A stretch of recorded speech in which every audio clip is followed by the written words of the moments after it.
Sometimes it happens to all of us. You get a broken warp thread, but it's pretty easy to fix.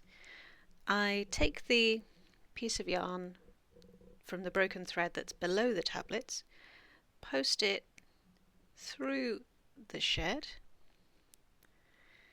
and out through the selvage. Pull that tight. And then after I've woven a few rows, I'll just clip that off close to the selvage. For the piece above the tablets, I'll take a new piece of yarn, tie it on to the broken bit with an overhand knot. Then I'll take the tablet that it belongs to, pass it through the whole of the tablet in the same way as all of the other yarn in the tablet, trying not to turn it in the process. Then I'll pull on that yarn until I get it to the same tension as all of the others in the warp. I'll take a pin and a few centimetres below the break, I'll poke it through the band and then wrap the yarn around it in a figure of 8 pattern. And that's just to hold that thread in the same tension as the ones around it. Then I continue weaving as normal. Hopefully I won't get any more broken threads for a while. And when I've got to maybe 3 or 4 centimetres above where the new thread goes in, or a bit more if I'm using a slippery yarn like cotton or silk, I'll take that pin out, then take a darning needle and take the yarn tail and just plunge it down through the band and out to the other side. And then I'll usually use the darning needle to kind of stitch it in diagonally and then cut off the tail. For the piece where there's a knot above the tablets, when I get to that point during weaving, I'll try to make sure that that knot is pushed to the back, so the tails of the knot are on the back of the band. If I'm feeling like I want it to be really neat and tidy, I would then use a darning needle to stitch those ends into the back of the band.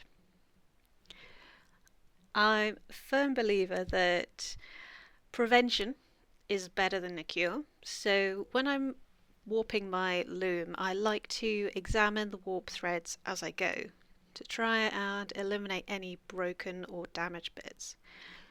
Sometimes commercial yarn comes with a little knot in it where the manufacturer has reached the end of a spool and they tie the two ends together and then continue winding. I often find that the tails on those pieces are far too short, so if you put that knot under any tension, it's just going to undo itself or break.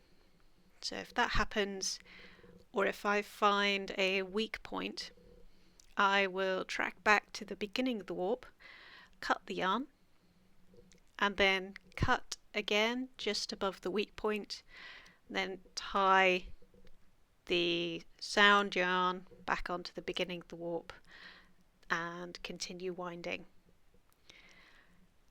If you find that warp threads are getting damaged as you weave, that may be because of friction.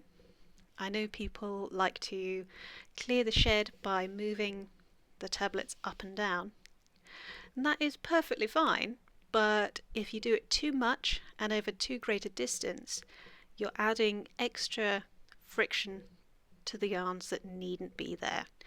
So if you can manage to clear your shed by a small movement, that's generally better for the yarn. And sometimes if the yarn is under very high tension, that can also cause breakages or increase the chance of breakages.